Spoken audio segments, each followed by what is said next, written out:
नमस्कार, जी उत्तर प्रदेश उत्तराखंड देख रहे हैं आप। आपके साथ मैं हूं परिधि जोशी। जून में जल प्रलय से देश के कई राज्यों में सैलाब संकट मंडरा रहा है। भारी बारिश और सैलाबी आफत से हाहाकार मचा है। नॉर्थ से साउथ तक बारिश बाढ़ के चलते तबाही का मंजर देखने को मिल रहा है। गुजरात के 10 जिलों में आसमानी आफत का कहर जारी है, तो वहीं राजस्थान, झारखंड और बिहार में बारिश का अलर्ट जारी है।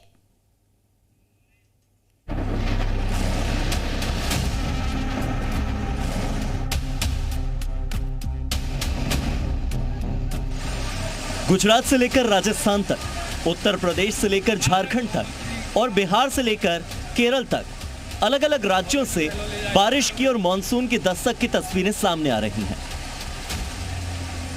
नॉर्थ से लेकर साउथ तक बारिश ने लोगों को गर्मी से राहत तो दी, लेकिन साथ ही अपने साथ बहुत सारी आफत लेकर आया है यह मानसून। गुजरात में बारिश के कारण कई इलाकों में बाढ़ जैसे हालात बन गए। नदियां उफान पर हैं, सड़कों पर कमर तक पानी भरा हुआ है, लोग अपने घरों में कैद हो गए हैं। गांधीनगर की ये तस्वीरें देखिए, जहां बारिश के बाद हाल बुरा है। अंडरपास में पानी भर गया, गाड़ियां पानी में तैर रही हैं। भारी बारिश के कारण अहमदाबाद में कई पेड़ टूटकर गाड़ियों पर गिर गए, जिस कारण गाड़ियां टूट गई। कुछ इलाकों में जलभराव भी हो गया।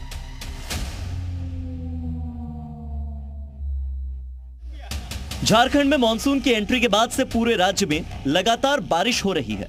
पूरा राज्य पानी पानी हो चुका है, नदी नाले उफान पर हैं। झारखंड के लातेहार में बारिश किसी कहर की तरह बरस रही है। आसमान से लगातार हो रही महाआफत की बारिश सब कुछ बहा ले जाने पर आमादा है।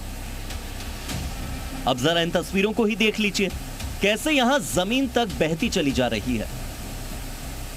पानी के प्रकोप के सामने जब कई फीट तक की जमीन बह रही है, तो इस ट्रक की आखिर क्या बिसात। लगातार हुई मूसलाधार बारिश उस मिट्टी को ही बहा कर ले गई जिस मिट्टी पर यह ट्रक खड़ा था। यानी ट्रक के पहिए तले जमीन खिसक गई। ऐसे में ट्रक नदी में जा गिरा। भारी बारिश के कारण पूरे इलाके में जनजीवन पूरी तरह से अस्त व्यस्त है। हालांकि बारिश के कारण इलाके के लोगों को गर्मी से राहत थोड़ी बहुत जरूर मिली है। मानसून के दस्तक के साथ ही बिहार के बगहा में नदियों में अचानक से उफान आ गया। वो खतरे के निशान से ऊपर बह रही है। रिहायशी इलाकों में तबाही मचा रही है। जरा इस तस्वीर को देखिए, कैसे नदी में आई अचानक बाढ़ की चपेट में भारी भरकम 2 ट्रैक्टर आ गए, जो नदी के तेज धार में बहने लगे और किनारे पर जा फंसे। गनीमत यह रही कि ट्रैक्टर के चालकों ने नदी में छलांग लगाकर अपनी जान बचा ली। पानी का बहाव तेज है, ऐसे में जेसीबी की मदद से ट्रैक्टर्स को बाहर निकालने की कोशिश की जा रही है। 2 दिनों से हो रही लगातार बारिश की वजह से पूरे इलाके में विकट समस्या खड़ी हो गई है। सड़क के न होने से लोग भी जान जोखिम में डालकर नदी के हिस्से को पार करने के लिए मजबूर हैं।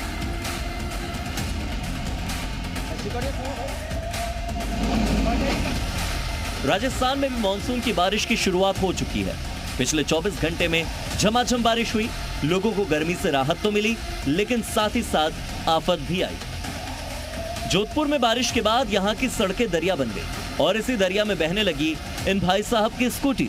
हालांकि पानी घुटने भर ही है, लेकिन पानी का वेग इतना तेज है कि इससे पहले कि वो कुछ समझ पाते, उनकी स्कूटी बह गई और वो खड़े खड़े देखते रह गए। कुछ ही देर बाद अचानक से उनकी नींद टूटी, स्कूटी एक जगह अटकी और वो पीछे पीछे भागने लगे।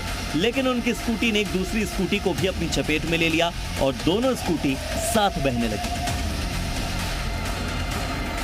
केरल में इन दिनों मूसलाधार बारिश हो ही रही है। जहां तहां जलभराव की समस्या पैदा हो गई है। नदी नाले केरल में भी उफान पर हैं।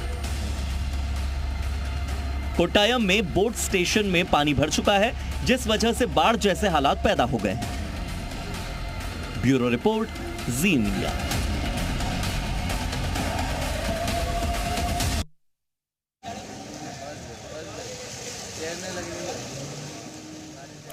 और अब भाई आपको बताते हैं कि गुजरात के जो संकट है वो कहां पर इस वक्त सैलाब का संकट देखने को मिल रहा है। भावनगर, बोटाद और द्वारका, ये तमाम ऐसी जगह हैं जहां पर सड़कों पर पानी इस वक्त देखने को मिल रहा है। कई ऐसी सड़कें हैं जो पानी से लबालब इस वक्त देखने को मिल रही है। गाड़ियां तैरती हुई पानी में नजर आ रही है और उसकी तस्वीरें भी आपके सामने हैं। तस्वीरें देखिए जहां पर जल भरा हुआ है और साथ ही साथ जो गाड़ियां हैं वो रेंगती हुई नजर आ रही है पानी के सैलाब में। और इसी तरह से कई ऐसे इलाके हैं जो इस वक्त जलमग्न हो चुके हैं। और इसके अलावा आपको बताते चले कि जलमग्न होने की वजह से जनजीवन भी प्रभावित हो चुका है। आने वाले जाने वाले लोगों को काफी परेशानियों का सामना भी करना पड़ रहा है। और आप इन तस्वीरों से अंदाजा लगा सकते हैं कि आखिर गुजरात के इलाकों के हालात इस वक्त क्या बने हुए हैं। एक और जहां भीषण गर्मी से तो राहत जरूर मिली है, लेकिन ये बारिश अपने साथ कहीं ना कहीं कई ऐसी आफतें हैं जो लेकर आई है। और यहां पर आप इन तस्वीरों से अंदाजा लगा सकते हैं कि गुजरात में अभी क्या स्थिति बनी हुई है।